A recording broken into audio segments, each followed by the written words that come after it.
यूँ तो लखनऊ को नवाबों का शहर कहा जाता है। लखनऊ में नवाबों की बनवाई तमाम इमारतें आपको देखने को मिल जाएंगी।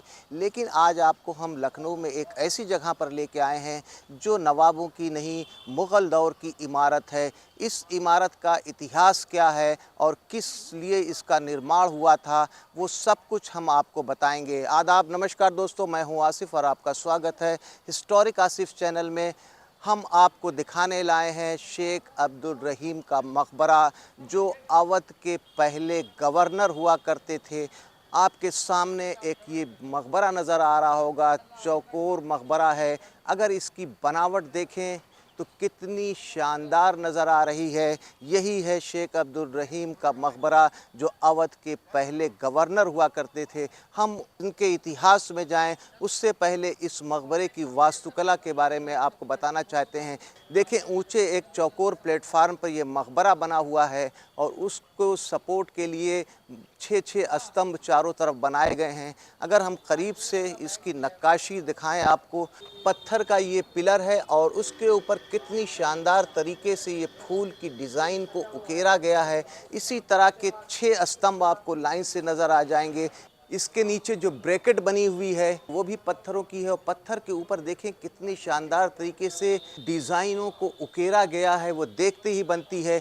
अगर आप अपनी कल्पना में फ़तेहपुर सीकरी को ले जाएं तो जोधाबाई के महल में जिस तरह की ब्रैकेट्स बनी हैं या अकबर के बेडरूम में जिस तरह की ब्रैकेट्स बनी हुई हैं, इसी तरह की ब्रैकेट्स यहाँ पे भी नज़र आएंगी। इस मकबरे की बनावट में आपको अफ़गान शैली के साथ साथ मुग़लिया शैली की भी झलक नज़र आएगी। हम आपको चारों तरफ से मकबरा दिखा रहे हैं। हम मकबरे के इस तरफ आते हैं तो देखें, मकबरे तक जाने के लिए एक सीढ़ी लगी हुई है और सामने दरवाज़ा है मकबरे के अंदर जाने के लिए, जिसके अंदर शेख अब्दुल रहीम की कब्र है। हम ऊपर आके आपको दिखाते हैं। हम इसके फ्लोर की बात करें तो देखिए, ये पत्थर का फ्लोर बनाया गया था। चौकोर पत्थरों को ज़मीन पर इस तरह जमाया गया है कि आज भी ये 16वीं सदी की इमारत है, लेकिन काफ़ी मज़बूत नज़र आ रही है। मकबरे के अंदर जहाँ पे मुख्य कब्र है शेख अब्दुल रहीम की, वहाँ पर जाने के लिए जो दरवाज़ा था हालांकि बंद है, लेकिन आप इधर देखें तो ये भी पत्थर के दरवाज़े का बेस बना हुआ है। यहाँ पर एक बार हम करीब से आपको इसकी ब्रैकेट्स पे की गई जो डिज़ाइनिंग है और नक्काशी है उसको दिखाना चाहते हैं। देखिए कितनी खूबसूरत नज़र आ रही है, पत्थरों के ऊपर कितनी बारीकी से डिज़ाइन को उकेरा गया है और जो इसमें कटिंग की गई है वाकई देखने में बेहद लाजवाब नज़र आती है। अगर इसकी छत पर निगाह डालें तो देखें, ये पत्थर की बनी हुई है और उसके नीचे जो उसका सपोर्ट और ब्रैकेट लगी हुई है वो भी पत्थर का है और उस पर भी बड़ी ही बारीकी से डिज़ाइनों को उकेरा गया है। हम और आगे चलें उससे पहले यहाँ का थोड़ा सा इतिहास बता दें, जिससे कि आपको इस जगह के बारे में समझने की आसानी हो। शेख अब्दुल रहीम के पिता का नाम शेख इब्राहिम चिश्ती था, जो सूफ़ी हुआ करते थे। उनका भी मकबरा यहीं पर है। इस जगह को नादान महल कहा जाता है।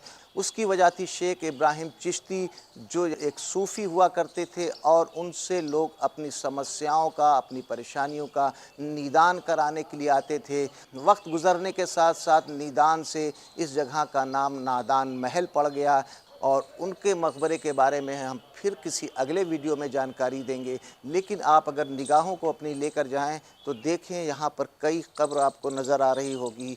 कुछ कब्र बड़ी है, कुछ छोटी है। ये सब उनके परिवार के लोगों की कब्र थी उस दौर में, जहाँ पर मुखिया, ज़मींदार, राजा या इस तरह के जो लोग होते थे, उनके मकबरे के पास ही उनके परिवार वालों को दफन किया जाता था। इसी वजह से ये जितनी कब्रें देख रहे हैं, ये शेख इब्राहिम चिश्ती के परिवार के लोगों की कब्रें हैं। और हम इसके इतिहास से कुछ जुड़ी बातें बताएंगे। उससे पहले फिर एक बार आपको हम इसकी बनावट दिखा दें तो देखिए, नीचे आपको एक ताक नज़र आएगा जिस पे रोशनी के इंतज़ाम किया जाता था। उसी तरह का ऊपर भी आपको नज़र आएगा और इस मकबरे को बेस देने के लिए, सपोर्ट देने के लिए ये पिलर बनाए गए थे। ये भी पत्थर के हैं। नीचे सादा है, लेकिन जब ऊपर ये पिलर जाता है तो देखें इसकी बनावट और नक्काशी बिल्कुल अलग हो जाती है। कितनी खूबसूरती और बारीकी से इस मकबरे में पत्थरों का पूरा काम है और उसमें नक्काशी की गई है, वाकई लाजवाब है। हर मकबरे में हवा और रोशनी जाने के लिए जालियां लगाई जाती थीं, लेकिन यहाँ पे जो जाली लगी है वो बेहद नायाब है, क्योंकि ये पत्थर का पूरा एक साबुत टुकड़ा है और उसको तराश के उसमें होल करके और डिज़ाइनिंग की गई है और जालियां बनाई गई हैं जो देख सकते हैं। इसी तरह की जाली इस मकबरे के आपको चारों तरफ मिलेगी। जहां पर प्रवेश द्वार है वहां पर लकड़ी का दरवाज़ा है, बाकी 3 तरफ आपको इसी तरह की पत्थर की जालियां देखने को मिलेंगी। मकबरा चौकोर है और हर तरफ आपको इसी तरह के 6-6 पिलर्स नज़र आएंगे। इसके गुंबद को रोकने के लिए बनाया गया है, क्योंकि इसका डोम बहुत ही हैवी है।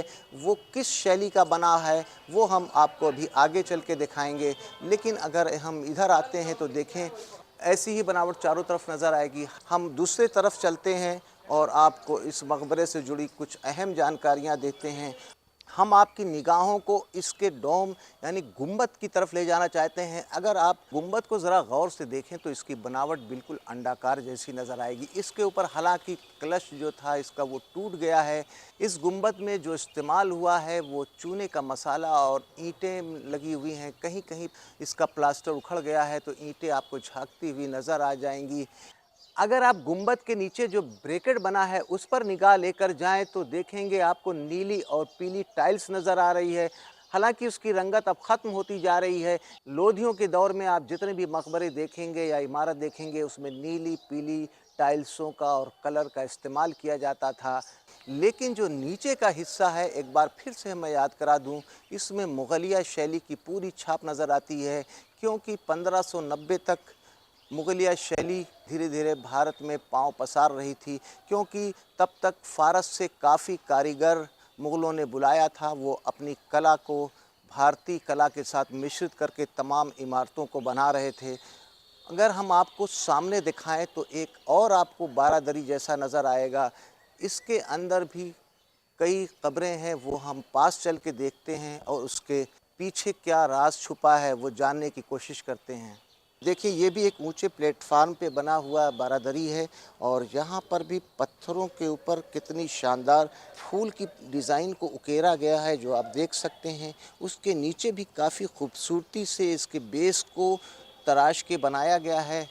और हम इधर आते हैं जब, यहाँ पर हमको 5 कब्र नज़र आ रही है। इसको भी सपोर्ट देने के लिए पत्थर का पिलर लगाया गया है, ये स्तंभ है। और यहाँ पर भी जो ऊपर के हिस्से में डिज़ाइन और नक्काशी नज़र आएगी और नीचे पूरी तरह से सादगी है। जिस तरह शेख अब्दुल रहीम का मकबरा है उसी तरह इस बारादरी को भी बनाया गया है। यहाँ पर भी आपको अलग अलग साइज़ की कब्र देखने को मिलेगी। इस बारादरी की अगर छत के ऊपर निगाह लेकर जाए तो देखें छत को भी कितने सलीके से फूल और पत्तियों से डिज़ाइन किया गया है। ये भी पत्थर की छत है और उसमें इतनी नज़ाकत और नफासत से डिज़ाइन की गई है जो वाकई देखते ही बनती है। दोस्तों, आज हमने लखनऊ में नादान महल के नाम से मशहूर वो जगह दिखाया जो अवध के पहले गवर्नर शेख अब्दुल रहीम का मकबरा है और इसको नादान महल के नाम से जाना जाता है। इसकी बनावट में आपको अफ़गान शैली और मुग़ल शैली का मिश्रण नज़र आएगा। पत्थरों का बना हुआ ये आलीशान मकबरा आज भी मौजूद है, जिसका निर्माण 16वीं शताब्दी में हुआ था। यहाँ की बनावट और यहाँ पर जो पत्थरों पे की गई नक्काशी है वाकई देखने लायक है, बेमिसाल है। अगर आप लखनऊ आएँ तो एक बार नादान महल में इस इमारत को ज़रूर देखें। लखनऊ में नवाबों की इमारत तो आपने बहुत देखी है, लेकिन अकबर के दौर में बनी हुई इस इमारत को देखें, जहाँ पत्थरों में की गई नक्काशी अपने आप में बेमिसाल है। आज के लिए बस इतना ही, फिर मिलते हैं किसी नई जगह कुछ नई चीज़ों के साथ। इजाज़त दीजिए आसिफ़ को, तब तक के लिए जय हिंद, जय भारत।